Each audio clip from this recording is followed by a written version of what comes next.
कृत्रिम रेतनासाठी कोणत्या वळूची निवड करायची हे जरा स्क्रीनवरती बघा. दुधाचे उच्च उत्पादन वाढवण्यासाठी जनावरांच्यासाठी आदर्श वीर्य म्हणजे उच्च दूध उत्पादन गुणधर्म किंवा क्षमता असलेल्या वळूच वापरायचं.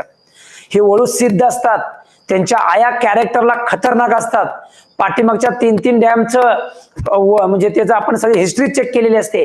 कोण कुणाची आजी आहे, कोण कुणाचा पंजा आहे, कोण कुणाची मुलगी आहे, कुठल्याची मावशी आहे, इथपर्यंत सुद्धा एक वेळेला आता बाजारात सुद्धा घोळ व्हायला लागल्यात.